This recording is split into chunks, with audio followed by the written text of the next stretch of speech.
Punjabi radio USA ਪੇਸ਼ ਕਰਦਾ ਹੈ ਅੱਜ ਦਾ ਦਿਨ ਸਿੱਖ ਇਤਿਹਾਸ ਵਿੱਚ।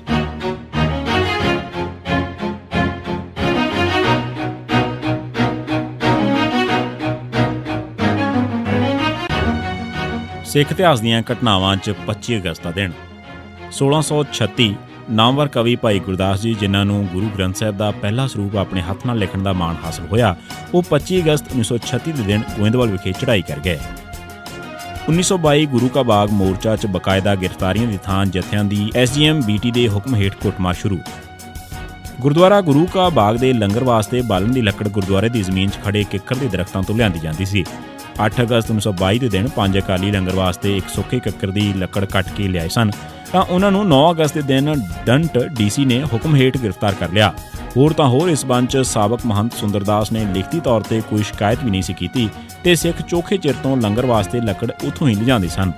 10 ਅਗਸਤ ਨੂੰ ਐਡੀਸ਼ਨਲ SP ਮਿਸਟਰ BT ਗੁਰੂ ਕਾ ਬਾਗ ਪਹੁੰਚਿਆ ਤੇ ਮਹੰਤ ਕੋਲੋਂ ਲਿਖਤੀ ਸ਼ਿਕਾਇਤ ਲੈ ਲਈ।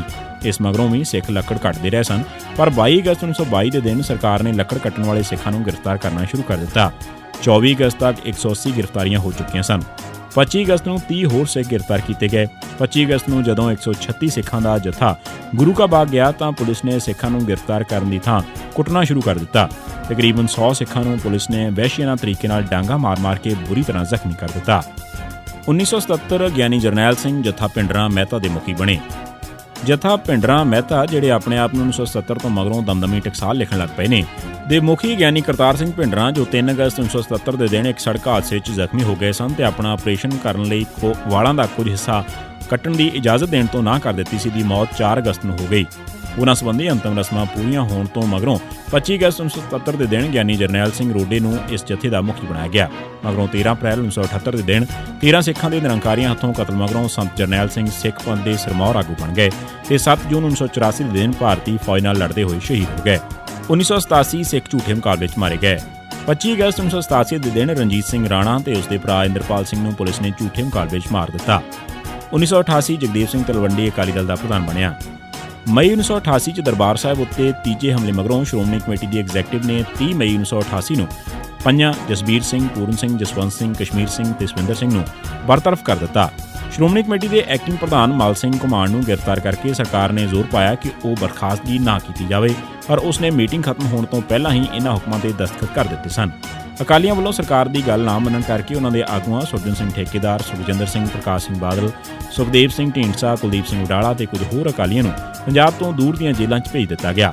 ਜਸਬੀਰ ਸਿੰਘ ਰੋਡੇ ਨੂੰ ਅਕਾਲ ਤਖ਼ਤ ਸਾਹਿਬ ਦੀ ਸਰਬਰਾਹੀ ਤੋਂ ਬਰਖਾਸਤ ਕੀਤੇ ਜਾਣ ਤੇ ਉਸ ਦਾ ਦਾਦਾ ਬਾਬਾ ਜੋਗਿੰਦਰ ਸਿੰਘ ਬੌਖਲਾ ਗਿਆ ਤੇ ਉਸਨੇ ਆਪਣੇ ਸਾਥੀਆਂ ਦੀ ਮੀਟਿੰਗ 26 ਜੂਨ ਨੂੰ ਗੁਰਦੁਆਰਾ ਆਲਮਗੀਰ 'ਚ ਕੀਤੀ। ਅਗਲੇ ਦਿਨ 27 ਜੂਨ ਨੂੰ ਅਕਾਲੀ ਪਾਰਟੀ ਦੇ ਸੀਨੀਅਰ ਆਗੂਆਂ ਨੇ ਇਸ ਨੂੰ ਰੋਡੇ ਪੰਚਾਇਤ ਦੀ ਮੀਟਿੰਗ ਆਖ ਕੇ ਰੱਦ ਕਰ ਦਿੱਤਾ ਤੇ ਇਸ ਨੂੰ ਫਰਾਡ ਤੇ ਗੈਰ ਕਾਨੂੰਨੀ ਕਿਹਾ। ਅਕਾਲੀ ਆਗੂਆਂ ਮੁਤਾਬਕ ਆਲਮਗੀਰ ਦੀ ਮੀਟਿੰਗ 'ਚ ਸਾਂਝੇ ਅਕਾਲੀ ਦਲ ਤੋਂ ਮਗਰੋਂ ਸਿਰਫ 1 ਸਾਲ ਪਹਿਲਾਂ ਬਣਿਆ ਸਾਂਝਾ ਅਕਾਲੀ ਦਲ ਟੁੱਟ ਗਿਆ। ਬਾਬਾ ਜੋਗਿੰਦਰ ਸਿੰਘ ਤੇ ਉਸਦੇ ਕੁਝ ਵਫਾਦਾਰਾਂ ਨੇ ਆਪਣਾ ਵੱਖਰਾ ਦਲ ਕਾਇਮ ਕਰ ਲਿਆ ਤੇ ਇਸ ਮਗਰੋਂ 25 ਅਗਸਤ 1988 ਦੇ ਦਿਨ ਅਕਾਲੀ ਪਾਰਟੀ ਦੇ ਬਾਕੀ ਆਗੂਆਂ ਨੇ ਜਗਦੇਵ ਸਿੰਘ ਤਲਵੰਡੀ ਨੂੰ ਆਪਣਾ ਪ੍ਰਧਾਨ ਚੁਣ ਲਿਆ। ਜੇਲ੍ਹ 'ਚ ਹੋਣ ਕਾਰਨ ਜਥੇਦਾਰ ਤਲਵੰਡੀ ਇਸ ਮੀਟਿੰਗ 'ਚ ਖੁਦ ਆਪ ਹਾਜ਼ਰ ਨਹੀਂ ਸਨ।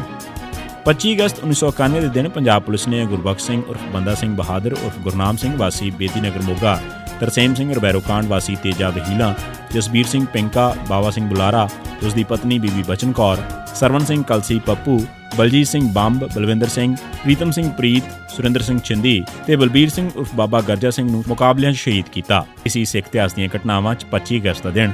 ਸੁਣਦੇ ਰਹੋ ਪੰਜਾਬੀ ਰੇਡੀਓ USA।